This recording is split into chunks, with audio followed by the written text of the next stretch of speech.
to the Fantasy Footballers Podcast with your hosts, Andy Holloway, Jason Moore, and Mike Wright. Hello, everybody. Whew. We're back. Felt like a long break. Finally. This is the Fantasy Footballers Podcast. I am Andy Holloway, joined as always by Mike, the Fantasy Hitman Wright. Hey. And Jason Moore. Hello. Was that Roy Hello? That was Roy Hello. We're back again. We got a great show for you today. We have our 1 through 20 wide receivers. And the moment you've all been waiting for, Kevin from the league, Steve Rannazzisi, is on the show today. Yeah, we did it. We did it. Kind of. Well, we got him on the show anyways. That's right. Huge win. Quick question for the day. Which player jumped off the screen in week one of the preseason, whose name begins with the letters B through Z? Just kidding. It Mike, rhymes, you can go first. It rhymes with Shamir Shmab Shmula. Yeah. But not bad. Not a bad debut for the guy you've touted the entire offseason. I'm calling it a win, and I'm leaving the show. Yeah. We are talking about Amir Abdullah. For those of you who don't know who Shmab Shmula is, Mike has been a big Amir Abdullah fan, running back for the Detroit Lions. Joique Bell has not yet hit the practice field, so Amir Abdullah's had some chance to shine, to strut his stuff. Yeah. That cut. Yeah, he looked good. Cut, man. He looked good. Really good. And he had a lot of opportunities. You know, in the first preseason game, you get like one drive for veterans or one drive for a lot of these guys that are in your top, 30 running backs. But for him, he had the opportunity to get on the field and get some action. And he looked mighty good. Yes, he did. I'd say this is a combo answer for me real quick, is Teddy Bridgewater has looked very efficient. He's looked great. For 2 straight weeks. Great. And that team just has so many more weapons for him than they had last year, and another year in the offense. I mean, the ascension you saw from Andrew Luck, those type of guys going into year 2. Bridgewater is as sharp as they come mentally, and so I think he makes a jump. And the downfield attempts, they're coming. For me, he's great. For me, the guy that jumps off the page, just jumps off, was the Danny Woodhead who got one carry in preseason. He got the ball once. And it happened to be on the 8-yard line on a 3rd down, and he took it 8 yards, and he scored the touchdown, just like he's going to do a lot. It's so perfect what happened to Woodhead on preseason game 1. We're not adding too much to that, but it is exactly what you saw from him when he was healthy, and the reason he finished as a top 12 running back 2 years ago in PPR leagues is because he's very, very trustworthy around the goal line. From an offensive perspective, Rivers loves him. They love him in the game on 3rd down, and he takes draws and finds his way into the end zone somehow. He's hard to tackle. Little guy. Yeah, lots going on in today's show. If you want to follow us, you can do so on Twitter at the FFBallers. Be sure to visit the website, thefantasyfootballers.com. You can submit questions on there. We have the ability, if you need a question answered super fast from us, you will get one of us. You can go on there and you can specify that when you submit the question, and you can get an answer within like 8 hours, for the emergencies in your life. Right? This is high emergency stuff. I know. And don't you can kid around. No, don't mess with that. Don't mess with that. You can also find us on YouTube. Like we said last week, this show is now 4 times a week, so you will not have a break. You will get us tomorrow and the day after and the day after. We'll be bringing you all the latest news, notes, information, all that stuff. Any other headlines, guys? That's a lot of handsome. That's a lot of fancy. No, I meant our faces. Oh, that's a good point. On YouTube 4 times a week. Right. Get those retina screens, people. All right, let's get into the news. News and notes from around the league. It has been a bit of a break for us. The weekend happened, the preseason games happened, and so a lot of news to run through. I'm going to let you boys stop me if there's something you want to talk about, okay? Colts have signed wide receiver T.Y. Hilton to a 5-year, $65 million extension, which is big news because we weren't sure. No, I think this is big news because a lot of people were worried T.Y. Hilton was going to be gone at the end of the year. They drafted Philip Dorsett to come in. If you're in a dynasty league, if you're in any kind of keeper league, this puts T.Y. Hilton in a much better spot for me because he's going to be playing with Andrew Luck. Amir Abdullah rushed for 67 yards on 7 carries That's in so the weird. preseason opener. It's so weird. So weird. That he's really good. Oh, well, he had a good preseason game. You're right. Patriots running back Jonas Gray torched the Packers for 74 and a touchdown. Speaking of overreacting. Is torched the right word you can use with Jonas Gray? Is it torched? These are not Did my you words. watch the run? It was more like a ball rolling downhill. No, it was more like a ball rolling uphill. Hey, you know what? It just shows that he's still in the mix there. Obviously, week 1, he's a good start potentially with LeGarrette Blount out. Groin surgeon Dr. William Myers told Eagles coach Chip Kelly that Zach Ertz will likely miss a couple of weeks, but thinks he'll be fine by the opener. It's not good. It's not good news when a guy is trying to establish himself as a blocker and part of your offense to miss time in the preseason. So I think what we've been saying about Ertz, which is you still need to wait and see, it just continues. He could be a value if he drops far enough, but I just don't think he will. Washington has decided to go without the tight end position this year. Man. Silas Redd and Niles Paul are both out for the year. Logan Paulson is out for the year. And this leaves Jordan Reed to have a week or two of really good production before he is out for the year. No, I mean, in all honesty, if he can stay healthy, he's had rapport with RG3 before. He's like, Jordan Reed is like the anti-Richard Reed, where, Richard Reed, Mr. Fantastic. Where he's very... We looked at each other like, who's Richard Reed? I don't know what team he plays on. He's very stretchy, and Jordan Reed is clearly not very stretchy. I don't know how many ligaments he has left. He needs to stretch them all over. that yoga. Jordan Reed, if you're somebody who streams tight ends, Jordan Reed is a great guy to grab late in your draft because he will be good until he's injured.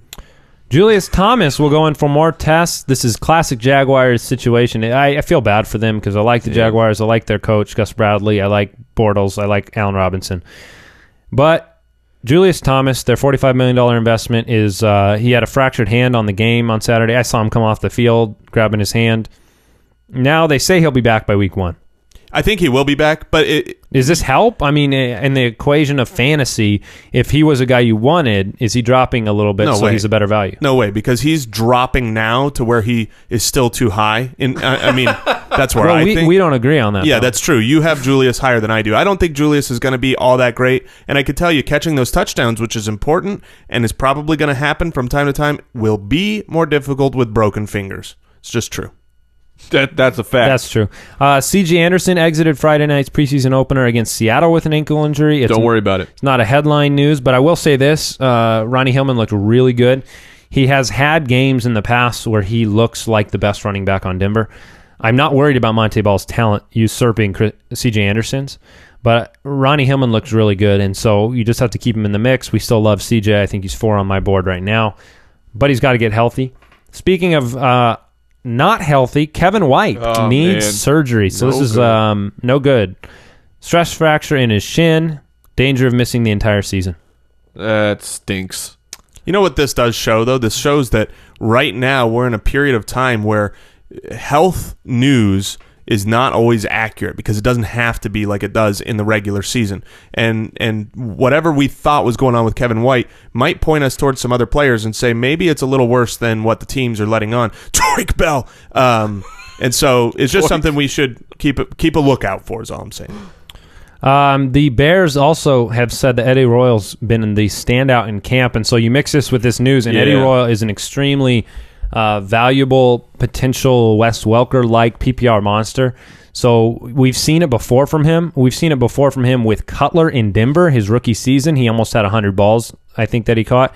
And so I think Eddie Royal is one of those great values right now. And He's moving up. Is he moving up? Yes. So he's moving up, but he's still probably a value where he's at. Yeah, he's definitely a value where he's at. He's been one of my favorite guys. 2 months ago, I've got a YouTube where I was touting Danny Woodhead and Eddie Royal because they were just not looked at all, and now they're going. Yeah, I know. But now they're going to end up skyrocketing. So, all right, a couple other bits of quick injury news. C.J. Spiller went under the knife for a very minor arthroscopic surgery, but he will miss the entire preseason. So.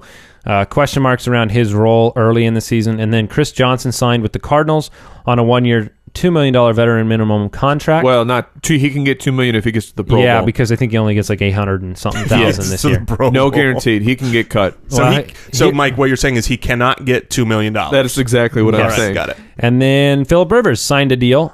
Rivers and Hilton were two guys that a lot of people thought maybe wouldn't sign, and both signed before the season. No trade clause, so Rivers will finish his career in San Diego. Los Angeles. In Los Angeles. Yeah, that's a good point. I want to remind everybody about FantasyDraftWizard.com. Now is the time to go and run a bunch of mock drafts. Go against the experts. Go against ESPN, Yahoo consensus rankings. It takes about 2 minutes to run a mock draft. And if your draft's coming up, you want to run through at least 3 or 4 of those. 300 or 400 of those at FantasyDraftWizard.com. It's free. We use it all the time. It's what we've used for our mock draft shows. You guys want to talk wide receiver? Yeah. All right, so make sure everybody stay tuned. We do have Kevin from The League coming on the show. He has a real... Steve Rannazzisi. Yeah, he's a real person, Andy. No, I with real feelings and a real heart. It's true. You'll see it all on display for 8 minutes. No, his heart. No, he's on the show later, so make sure you stay tuned. We're excited about that. We've been talking about The League for a long time. All right, guys, you ready to talk consensus wide receivers? Julio! That is right. Number 1 on our consensus our top 20 board. We're talking standard. Yeah, this is standard league. We will talk about guys that we think are PPR standouts, like Eddie Royal. Julio Jones, number 1 on our board. He did nothing in preseason game 1 to dissuade. I thought you were saying he did nothing. Oh, no. I think he was 4 for 61 and a touchdown in 1 drive. Yeah, 1 drive. He's going to be unstoppable. His cut on the touchdown run, if you haven't seen this and you want to go watch the highlight, his cut was not the kind of cut a big guy makes, and yet he made it. A big guy made it. Yeah, it was Abdullah-esque, as Mike would say. Whoa. Oh, no, I'm sorry. Abdullah is Barry Sanders. Well, according to Todd Bowles. Man, we're gonna have so many Abdullah Joik Bell discussions this year because it's gonna roll one direction. Yeah, it could. It could roll direction. Right down the middle. That's true. To the end zone. Julio Jones, 156 targets last year. He had the 3rd best deep ball catch rate behind Djax and Dez. He is moving into a Kyle Shanahan offense that has been pretty much wide receiver 1 dominant. Yes. Andre Johnson had his best years ever under Kyle Shanahan when he finished 1st and 2nd in fantasy production in 08 and 09. Pierre Garçon, who we've seen kind of fall off the map since Colts, yep. Yeah. He led the league in receptions under Shanahan, and neither of those... I mean, Andre Johnson maybe at his peak, but, I mean, you're talking the same type of talent with Julio Jones. I think the most important Julio stat to me was of the guys who were the top 5 in yardage, Antonio Brown, Demaryius Thomas, Jordy, Emmanuel, and Julio. Julio had about 150 less snaps than those guys. So if that has the potential to increase, his fantasy production will increase. Correct. A plus B equals draft Julio Jones. Yeah. I want to remind everybody, too, because a lot of people have been tweeting and emailing with questions of who we would take. Dez or Julio, Calvin or Antonio Brown. All of our rankings individually are on the website at thefantasyfootballers.com. You just click the rankings button. You can see each of our rankings next to each other. You can also download those in Excel, and if you wanted to print them out or keep them on you, we try to update those a lot. Put it on like a plaque. Put it on a plaque. That way you can remember all of the wrong choices. No, we want you to forget that. Yeah, after you're done with the draft, just burn the list. No. Number two is Antonio Brown. Even in a standard.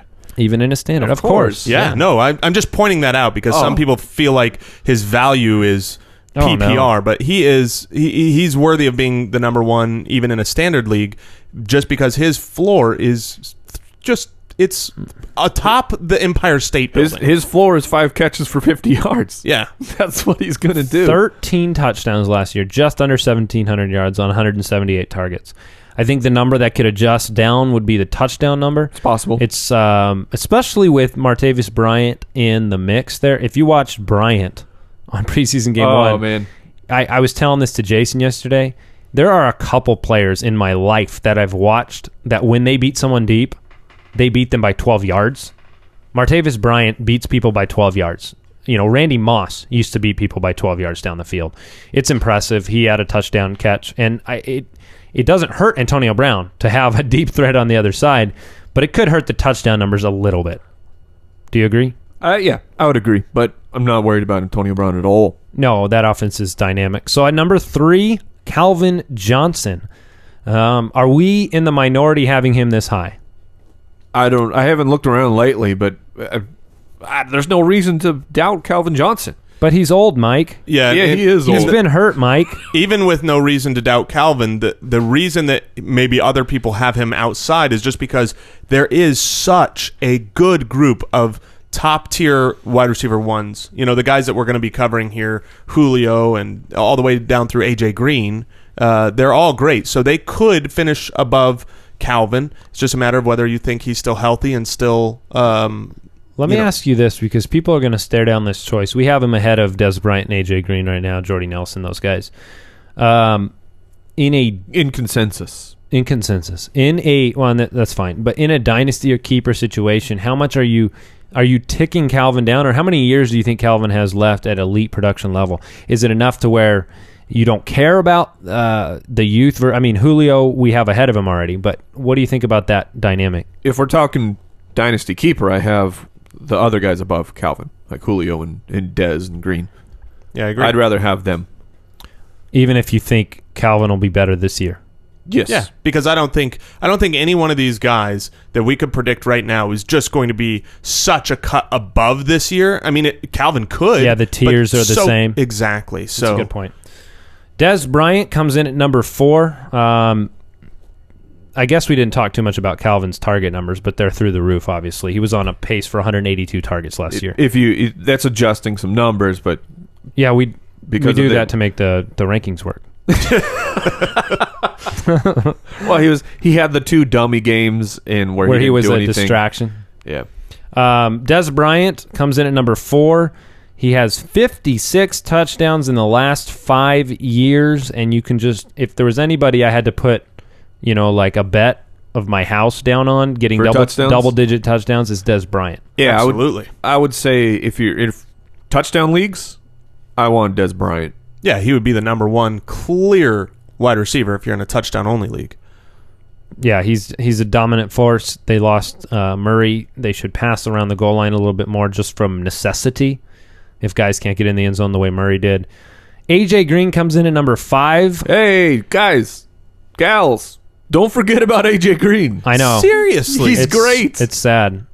He's great. He's wonderful. And you cannot let...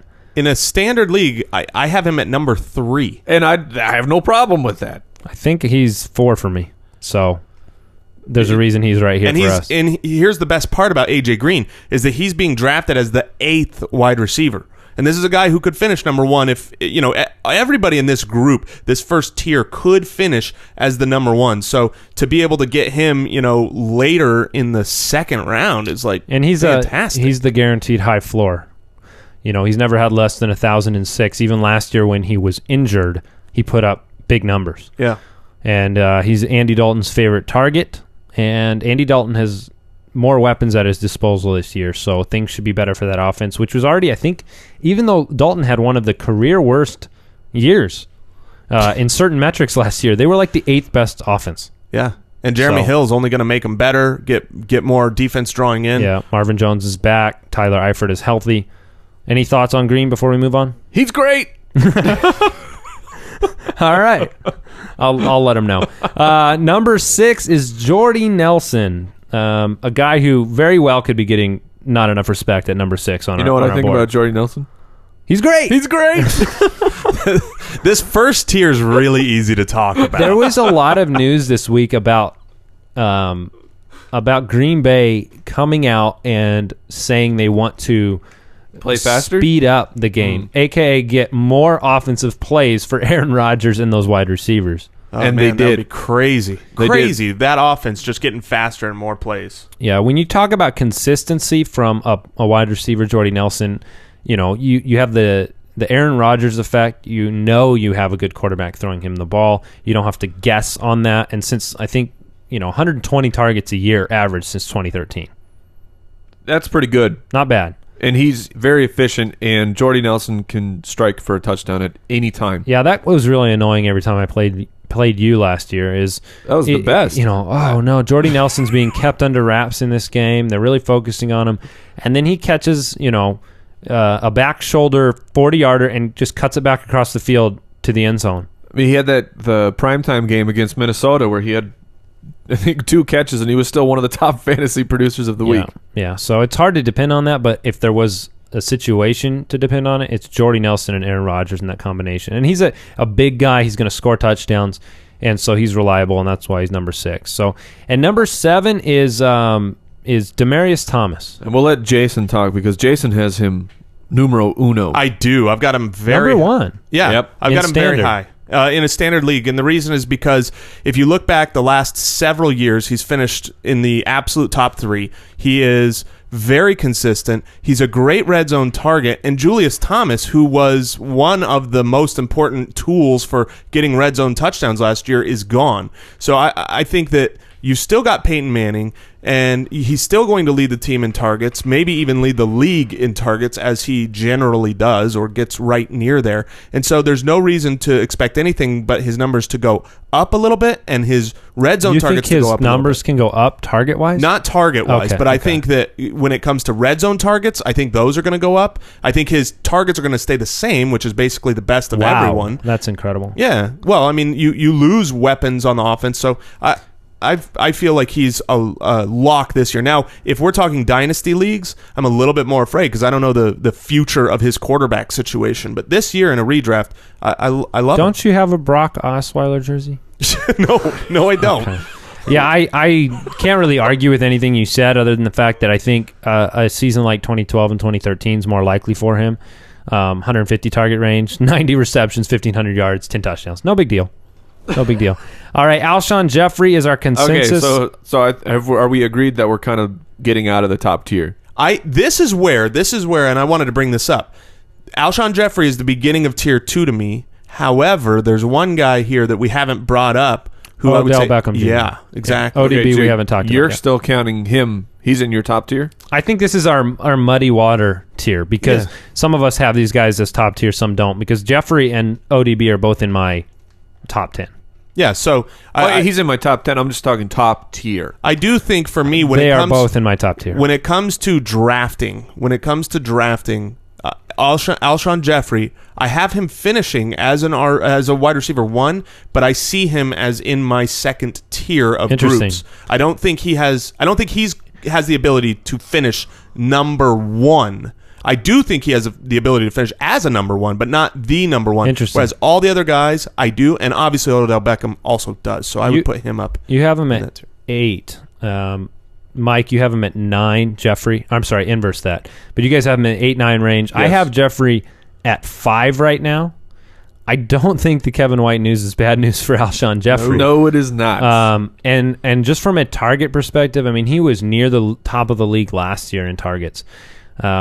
It's going to be the Alshon Jeffrey show there. Absolutely. It's just a matter of how much do they pass comparatively to last year. What is the John Fox effect and how they hand the ball off, how their defense plays.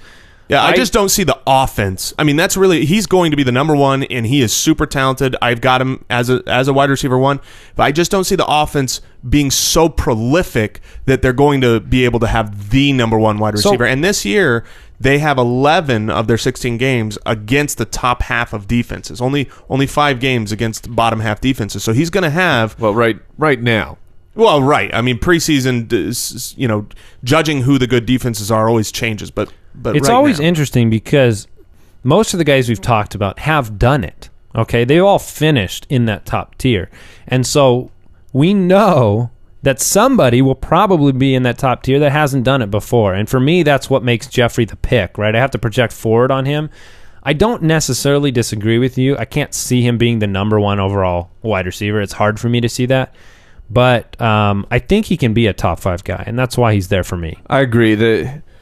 Easily top 5. That would not shock me. I agree with you guys that 1 would be a little surprising, but not like what? Not like Odell Beckham coming on the scene last year. Where if Jeffrey's 1 at the end of the year, you go, oh, I didn't completely see that coming. Yeah, I mean, I think PPR wise, you got to remember he is all the things that Jason just said about Demaryius Thomas could apply to Alshon Jeffrey from a target perspective, because Adam Gase, who moved Thomas from 145 to 185 targets, is now in Chicago. Good and point. so bubble screens, those type of things that, end arounds, those things that they worked on with Demaryius.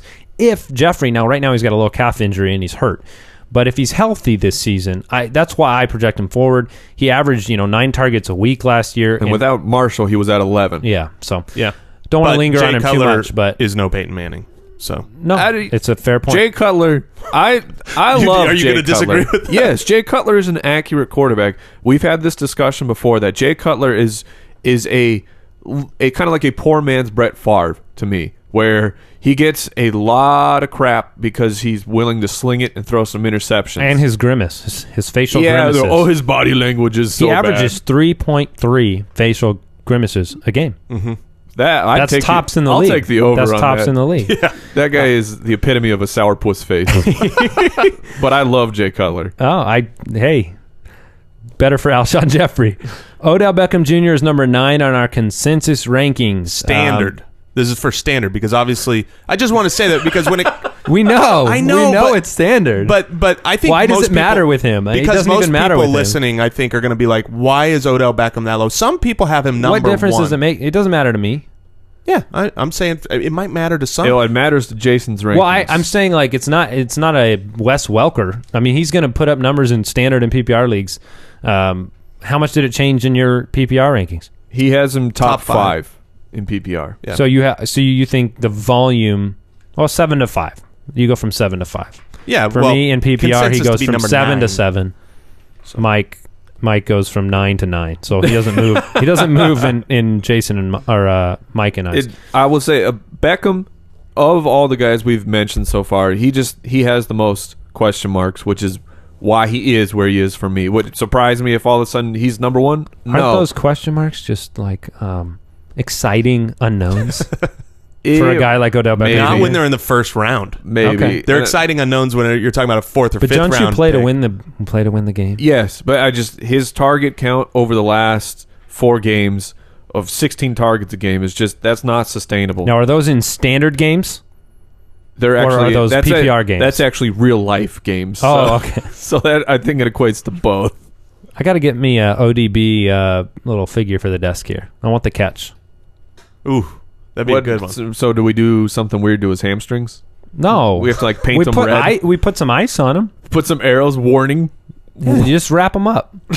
All right, so we like Odell Beckham Jr. We just don't necessarily. Mike's been on several radio shows talking about this specific fact that the target numbers were so insanely high. 14 a game. Is that right? 14.3 a game? Where are we looking at? I mean, lost the notes. 12 games, 132 targets. No. 14.3 yards a catch. Oh, well, then I'm looking at the wrong stat. But his target numbers, I can do the math real quick on that. His first 8 were games, extremely high. His first 8 games, he was at 8 targets. Okay. So in the final 4, he was at 16. Yeah, those are the games that pushed him towards the top. mathematician, but that sounds like double. Yeah, I think you're right. Also, one important thing we can't forget is that he is on the cover of Madden. Oh, we Yeah. haven't even talked He'll about be Madden fine, goes. He's guys. on the cover of Madden. He's going to die in a car wreck. Wasn't Sherman on the cover of Madden last year? And look what happened to him in the Super Bowl. In the Super in the- Bowl. yeah. Man, ODB's going to drop a catch in the Super Bowl. Don't make me get into all the No, we're not breaking getting down into the that. bad curse. We're again. not. Wait, you think it's real? I just said, do not make Okay. me get into it. All right, number 10 is Hard Knocks darling DeAndre Hopkins so far. Mike is happy because we finally watched it. Oh, you did? Of course we did. We wanted to watch it before. It came on HBO Go one day late. Did it really come on finally? Yep. Oh, it I just watched wasn't it there on- the night of. Yeah, so he looked great. Obviously, there is some concern with that offense. The quarterback position is... Is who? It's going to be Hoyer. But we've seen wide receivers with elite talent be just fine, specifically with Brian Hoyer. Josh Gordon was dominant with Brian Hoyer, a number 1 finish. So it doesn't mean that Hopkins can't do it. I think what we don't know about Hopkins is if he can do it, because he's never been a number 1. It's been Andre Johnson's show. This is the Hopkins show now. He's got Shorts. Jalen Strong caught a touchdown, and Shorts caught a touchdown in the He's also preseason got game. pants. Oh, that's true. Shorts and pants. Sorry. That was bad, Mike. That was bad. You can't talk about Hopkins. I think Hopkins is going to be great, other than one thing that kind of pulses him just down a little bit to me, and I don't know if I had reflected this in my rankings, was Arian Foster being out. The games that Arian Foster has played in or played out of over the last 2 years with Hopkins, his targets have gone up, his receptions have gone up, his yards have gone up, but his overall fantasy points go down because he has never, in all the games, which there's quite a handful, he's never had a touchdown in those games. And I think that's, obvious, totally dependent on game flow and situation. He's going to have some touchdowns this year. But with Arian Foster being out, well, and that's a big difference to me, because if Arian Foster, let's say he does miss those first 8 games, then I think that the touchdowns are going to be less available for Hopkins because the offense is going to be slowed. So I really like him, but touchdowns scare me a little bit with him. Yeah, I understand that. And obviously, the 147 targets gone from Andre Johnson, that'll be distributed among those wide receivers. Yeah, that's our top 10 right there. So before we get to the bottom 10, we just want to take a second to thank our sponsor, Handsome Fancy, and talk a little bit about it. So here's the deal. Fellas, you got the beard. You got to take care of the beard. You need to be gentle and calm. Is this a soothing voice? It's scary, actually. Yeah, Do you talk to your beard that way? Because I have a baby beard. I don't talk to it that way. Well, but I do use Handsome Fancy beard oil. So if you want a condition, you want to get the tangles out, you want to have a healthier, shinier, just overall great If you want to beard. bribe your wife into letting you keep the beard. Hey, that's a good true, point. because it smells fresh and refreshing and fresca. That's a lot. 2/3 of that is true. Go to handsomefancy.com. Use promo code BALLERS, get 15% off your order. All right, let's hit the second part of the rundown, wide receiver wise. We got time to get through these. We do. If we bust them out. Randall Cobb at 11, T.Y. Hilton at 12, and Mike Evans at 13. We just talked about the offense in Green Bay and the fact they're going to be moving faster. Cobb was great last year. That's the best word to describe him. Yeah, and he was, for all the people who are, Jordan Matthews is going to be terrible because he's in the slot. Randall Cobb did all of his damage from the slot. That's where for all of his touchdowns came from. He was 126 targets, 1,300 yards, 12 touchdowns, 6.6 yards after the catch. So we know Randall Cobb is great with that. But are you guys comfortable taking Randall Cobb as your first receiver? That's the hardest thing in the world. Every time I face that decision, I'm like, do I want Cobb as my number one? It doesn't feel as good. No. The only reason I'm fine taking him as my number one is because normally when that situation has happened, he's fallen to me and I've drafted, say, 1 or 2 good running backs where it's okay. The last half of last year, if you look at the targets that were going to Jordy Nelson and Randall Cobb, overall on the year, Nelson was the number 1 targeted wide receiver, and then you look at the middle of the year and it was about even, and you look at the last third of the year and more targets were going to Randall Cobb than to Jordy Nelson. So I think the arrow is pointing up on him right now, and it's, you want in that offense. So if there's picking up the pace, he is the pace type of guy. So I don't love him as my number one because I want in every league to have one of those top 8 guys. But if I can get 2 stud running backs and then have Randall Cobb fall to me, I'm happy there as a number 1. That would be delightful. Yeah. All right, let's talk about T.Y. Hilton and Mike Evans real quick. Give me give me the good and the bad of these two guys. What are some green lights that make you think they could be a top 12 wide receiver? So for T.Y. Hilton, the biggest stat is you've Andrew Luck throwing the ball, who is a fantastic quarterback. What surprises me about T.Y. Hilton is his yards after catch is a bottom half wide receiver. That's very interesting to me because you think of T.Y. Hilton as a catch and go guy, but he's still going to be big plays. That's the other concern with Hilton is it just big plays? Is he just Deshaun Jackson ultra? Exactly. That's where I was going to. Where he'll be more consistent with the big games, but he's still going to give you those low floor games occasionally. What will Andre Johnson do to T.Y. Hilton? I don't think he anything. No, I don't. What about Philip Dorsett and Johnson? Philip Dorsett's the bigger question. Yep. Philip Dorsett could cut in, but I think Philip Dorsett's going to play mostly in that third wide receiver. I feel like I feel like T.Y. Hilton and Andre Johnson are going to be on the field every play. They're not going to cut into each other. They're going to make the defense have to be honest one way or another, and you're going to have some games where one guy's better and some games where the other guy's better. But T.Y. Hilton, especially now with that long-term deal, knowing he is a Colt. That's a big deal. Yeah, it really is. Because you didn't know if they were going to start rotating Dorsett in more to replace him next year or just mix and match those guys. This says T.Y. Hilton's your number Future. one wide receiver. Yep. In Indianapolis. So let's move on here. We can talk about Evans when we get to number 15 here. Yep. So Evans was 13, Jordan Matthews at 14, Vincent Jackson at 15, and Emmanuel Sanders at 16. So couple brief comments on Vincent Jackson and Mike Evans, because we have them both. I mean, that's to have a tandem on a bad team with a rookie quarterback at 13 and 15 says you think there's going to be a lot of production through the air. Yeah, you guys are both extremely high on Vincent Jackson. I like him, but I like him as a low end too. I am a Mike Evans guy, so I want to hear you guys talk about Vincent Jackson. Sure. So Vincent Jackson, I think I'm the reason that he's pulled up the most. You are incorrect. It's me. It's Andy. Apparently it's me. Really? I have him at 12. Wow. I have him ahead of Evans. I have him ahead of Evans as well. I have him at 12. I have him one spot ahead of Evans, and like I Dr. think Football. that's, a lot of people look at this, and I think that's one of those where they look at it and go, what are you talking about? But you actually look at the numbers and you go, and you look at the tape as well, and there's all the reason in the world for it, because what happened last year, you had Vincent Jackson actually as the number one wide receiver there, right? More targets, more yards, I believe more catches, but he didn't get the touchdowns. Mike Evans got the touchdowns. And if you want to try to predict touchdowns with anybody but Des Bryant, it's difficult to do. Look at Julio Jones, who's so great. Julio Jones came in, and I think his first or second year had 10 touchdowns. And then last year, he didn't. And so you just don't know where they're going. And I think with a rookie quarterback coming in, I did the stats on this once in the far off season. Rookie quarterbacks tend to target the vets more than their young studs. And so I really believe that Vincent Jackson could finish above Mike Evans. Mike Evans could finish. I've got them literally next to each other in my rankings. And the thing is if they're next to each other in your rankings, you're going to end up with Vincent Jackson on every team. Yeah, exactly. Because he is available at a place in the draft that isn't the sexy place that Mike Evans is going at. And I don't have anything wrong with Evans at all. I think Evans will get his. He might be that Des Bryant type of guy that can get 10 touchdowns every year because of his size. But I'm with you. I think Vincent Jackson, those target numbers, give me targets.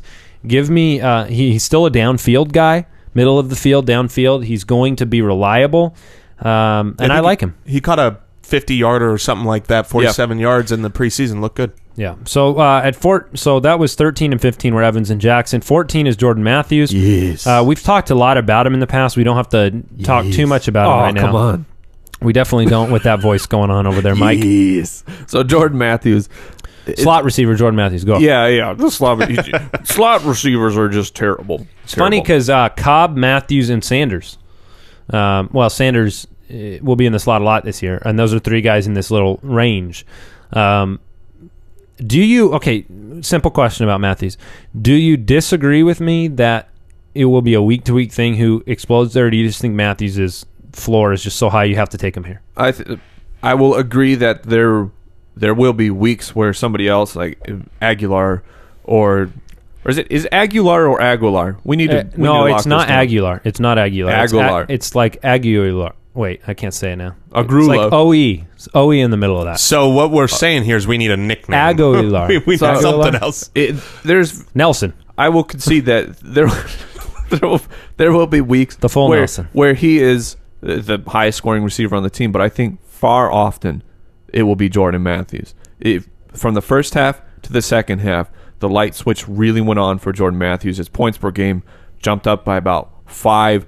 Jeremy Maclin is gone. That's 143 targets, 1,300 yards. I mean, that has to be replaced. And it to me, it's not going to be replaced by a rookie. It's going to be replaced by a guy who's bigger, a better receiver, and already knows the offense. You also see Jordan Matthews used in a different way from the slot. You see long routes and routes where he busts open deep from the slot. And that's not generally what happens, but you saw that, just last year and this year in the preseason. I think his yards per catch for a slot guy are higher than some. He's not a Cole Beasley.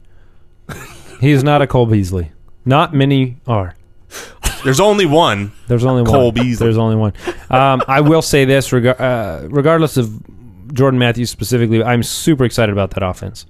I think I saw three quarterbacks run that offense well in the preseason. And the system is great. They're going to be efficient, and they're going to score a lot of points. So it's going to be exciting in Philadelphia. So let me give you the last 4 on our list. You guys pick out some guys to talk about. The last 4 for our top 20 wide receivers consensus rankings for the fantasy footballers are Emmanuel Sanders, 17 Martavis Bryant, 18 Andre Johnson, 19 Brandon Marshall, and 20 Brandon Cooks. So let me go through those again one more time. Sanders, Bryant, Johnson, Marshall, Cooks. We have received a lot of grief about Brandon Cooks. Yeah, and because we don't want to get on board. Well, I will say this. I have gotten on board a little bit more with Brandon Cooks just because of volume. What concerned me about Cooks is what they did with him in his last half of the season, because he didn't play a full season, but his yards per catch skyrocketed and his targets plummeted. And I was concerned of him being a Deshaun Jackson type, where he's going to explode 3 weeks of the year, and then the other times you're going to be very unhappy he's on your team. Because of how he played in the second half. Yes, but because of what they did. So the jury, to me, is still out on Cooks. I will take him on my team. I'll be a much more secure and happier taking him on my team. I don't know if I'm willing to pay the price of his ADP, though. Yeah, he's going to be good. He's not going to be a touchdown guy, though. I mean, he'll get a few touchdowns, but I just don't see him as... And just so you know, Andy, this is standard scoring. Did you know that? See, that's a good guy to point it out on a little bit. I'm just saying. I mean, for the 10th time, so yeah, it's good to know. But I think that's. I'm much more down on Drew Brees and the Saints passing attack this year as a whole. So that is indicative of why Cooks is a little lower. For me, I'm not down on Brees at all, but I'm down on Cooks as being some prolific wide receiver 1 capable guy. I think Colston, Coleman, the running game, Spiller, the backs, Nick Toon, the mix and match there will just equate to good weeks for Cooks and not as great weeks for Cooks. But man, there's some venom. There is some love for Brandon Cooks that has come across the Twitter sphere and our YouTube channel, where it's like, how could you possibly... This guy, somebody told me he's going to have like 130 receptions this year. Wow. That's a lot. I mean, and the fact I couldn't see that was incredible.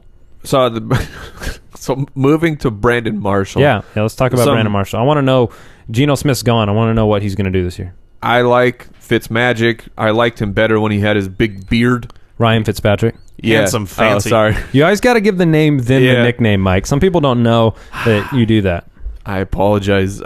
Brandon Marshall, some people think he is a product of Jay Cutler and Jay Cutler alone, but when you break down Marshall's numbers of in games with Jay Cutler or some other quarterback, he's just a couple points lower. Wasn't he completely number 1 wide receiver with Orton?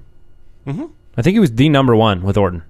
That I cannot speak to off the top of my head. But go ahead. His receptions are a half a reception down, targets 1 target down. I mean, he's still a great player. He's getting older, and we saw him get injured. But you know what his injury was a punctured lung.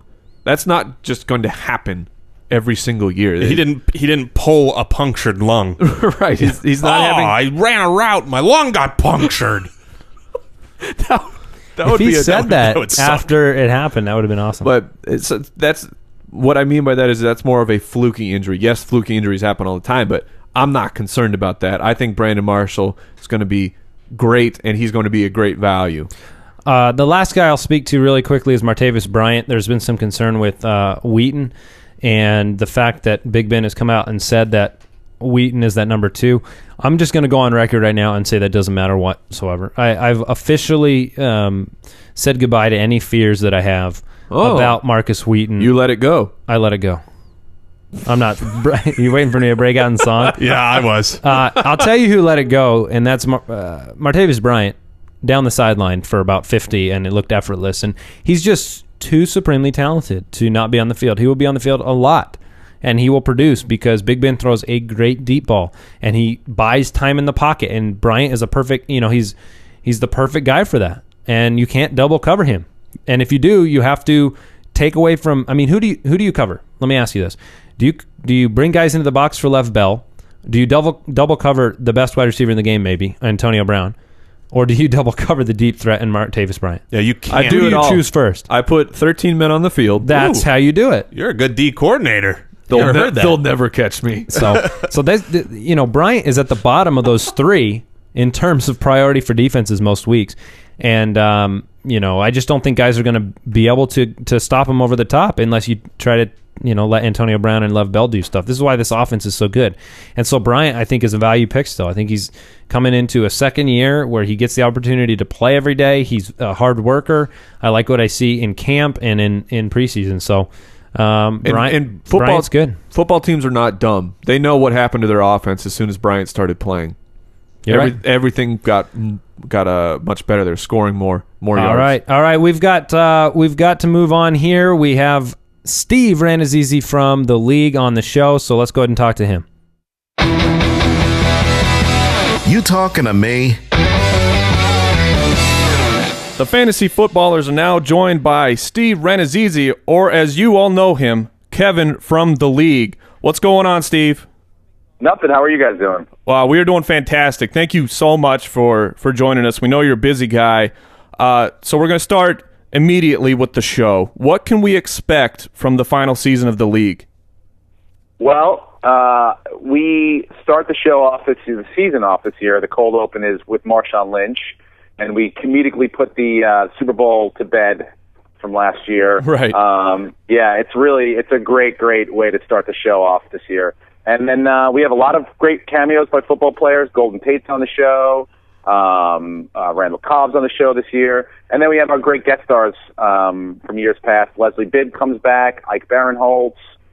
Seth Rogen's back. And, of course, Jason Mantzoukas is Rafi. So we have a lot of great comedy going on. And this year's going to end with a bang. Oh, that sounds great. So, Steve, we opened up Twitter to our listeners to ask you a couple questions. So this one comes from @StevePaulo, and he wants to know, please tell me this is Kevin's year. I cannot take another Xmas.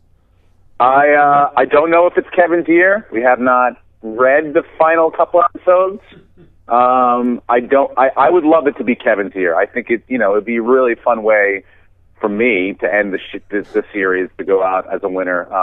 But I don't know. I doubt. Who knows? Kevin's not a winner. I don't think so. Right. I don't know how it's going to end. This one comes in from AKenyon22. Do any of the cast members bring home the Shiva or the Sacco in real life? No. Oh. No. We have a trophy for our league amongst ourselves called the Azleton Cup, which is named after Katie, who plays my wife on the show, Katie Azleton. Right. And because she won it the first year. So it's called the Azleton Cup. So that is the trophy that we get to pass around and to our homes in the off season. But the league trophy, the Shiva and the Sacco, they are in some sort of warehouse in Encino somewhere. They spend the winter. It's like Indiana Jones. They bury it. Yeah, they just bury it in a prop warehouse somewhere. All right. @PluckM wants to know, who on the show knows the least about football and basically just reads player names off a script? John Lajoie plays Taco. And it's not, he's Canadian. He's from Montreal. He knows a lot about hockey, but he doesn't know anything about football. Like, we've been to 3 Super Bowls, and he can't tell you the teams that we're playing in the Super Bowl. He may be able to remember the colors. He thought Peyton Manning was on the Browns because I said, well, one team is orange. Remember orange? And he's like, the Browns. And I was like, no, we're wrong. The Browns have not made it to a Super Bowl ever. So, John Lajoie does not know a lot about football. And I don't think he'd mind anyone telling him. Okay, and the last one from Twitter, @Rion_J. This one's a legit fantasy question. He has the number 2 pick, Le'Veon Bell or Adrian Peterson? I'm saying Adrian Peterson, just because I think that a year off, he's kept his body in shape. He's going to have, a little bit less wear and tear. Le'Veon Bell ran, he had a lot of rushes last year. He suspended the first 2 games. So I would just, for that sheer fact, you get more games out of Adrian Peterson, hopefully. Yeah, we completely agree with you. Oh, good. Thank you. And we're asked a ton by the listeners, how do they improve their draft day experience? Do you have any tips of making the draft an even more perfect event besides eating a boatload of Buffalo Wild Wings, of course? Well, first of all, what I would do is I'd go to buffalowildwings.com/football. You can find out where your nearest Buffalo Wild Wings is on the website. There, you can book your own little fantasy draft for your whole team, your whole league, to have it at Buffalo Wild Wings. They've got Wi-Fi. They, of course, have the delicious wings and the beer. But the atmosphere, it's like you'll be surrounded by people who are so invested, just like you guys are, that the experience is just unbelievable. It really is. So to me, having it in a cool environment and a cool atmosphere, that's like the key to a good draft day experience. That sounds great. So, yeah. Steve, I don't know who runs the show Twitter page, but but back in July, our fans were bombarding it with requests to get the fantasy footballers on the show. And we know this is your last season, so we're throwing the Hail Mary. We're doing everything we possibly can. Is there any possible way to get the fantasy footballers or the podcast on the show? We're independent. There is no red tape. We're ready to go. Got it. All right. Do you want what answer? Do you want the honest answer, or do you want the LA answer? The LA answer is, hey man, I'm going to work on it and I'll see what I can get done. The honest answer is, there's no chance, 0%. We barely have enough time to get the people that we've already scheduled on the show. Never mind trying to add in and wedge in some extra people. So I apologize, but there's probably 0% chance that we can get squeeze anyone else into the show. Well, we got you on the podcast, so we consider that a 50% win. I'm your secondary gift. Yeah. Sorry about that. We called Paul, but he turned us down. That's great. I'm your consolation prize this year. Yeah. So what's next for you, Steve? Since this is the final season, what can people look forward to for you? Well, first on the horizon is September 19th. I've got my second Comedy Central special coming out called Breaking Dad, and that'll be on at midnight on Comedy Central on the 19th. And then the New Girl, the show New Girl, I'll be on that show. Oh, great! Doing a couple episodes. I start filming that right after the league's over. So, all right. Yeah, is very very different perspective. Is there anything else that you want to plug real quick before we know you got to go? No, I mean, watch the special on Comedy Central. It's going to be tremendous. I'm super super proud of it. All right, so big thank you to Steve on the league on the show on the channel FXX. What time is that on and what day? I think we're on Wednesday nights, and I don't know what time. Probably somewhere around 10 o'clock. I think I shouldn't have all this information, but hit the guide button. You have a guide button, right? Yeah. Yeah, hit the guide button or go to this thing called the internet, and you just look up when it starts. That's all. And I don't know, East Coast Central Time. You can't miss it, or DVR it. However, if you miss something now that you really want to watch, then you're just a dum-dum. Yeah. All right. Well, thank you so much, Steve. If you see a bearded gentleman poking out of the bushes, just let him be in the frame. Don't do anything about it. All right. I'll make you a deal. If that happens, then we won't cut you out. All right. Thank you so much, Steve. No worries. Cheers, guys.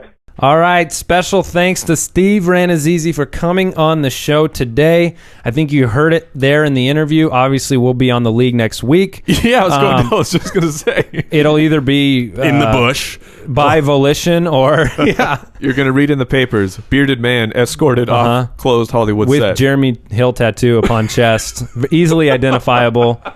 I was saying this, when we go in public, people will know, if anybody listens to the show, they will recognize us only when Mike is with us. Yeah. And I will say this, if you recognize me, do not make eye contact with me. Oh, he will kill you. Or he'll just give you like a sample of Handsome Fancy Beard Oil that he carries on him at all times. I could do that. Special thanks, though, to Steve. We appreciated that. That was a lot of fun having him on the show.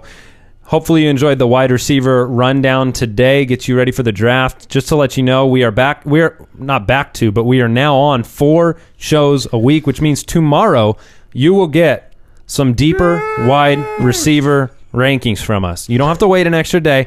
We will be here tomorrow for you. What about the day after that, Andy? We'll be there. What about the day after that? Hey, hold on. Let's stay on the day after that. Thursday, we have we'll be talking quarterbacks, and we have JJ Zacharyson on. The late round QB. Yeah, so nobody better to talk about our streaming love and love of streaming quarterbacks than JJ Zacharyson. So stay tuned for that. Friday, we got some tight ends. We're going to be hitting news every day. We're going to be hitting the mailbag. We kind of ran out of time today for the mailbag, but we're going to answer questions because we've got more shows every week. So send in those questions to fantasyfootballers.com. Follow us on Twitter at the FFBallers, and check out the YouTube channel. You guys have any final thoughts before we say goodbye to the Foot Clan? My final thought is I want somebody to go through the show and count how many times I said the word great, because it's probably 273. You want to tweet it at us? Yeah. Goodbye. All right, see you, everybody.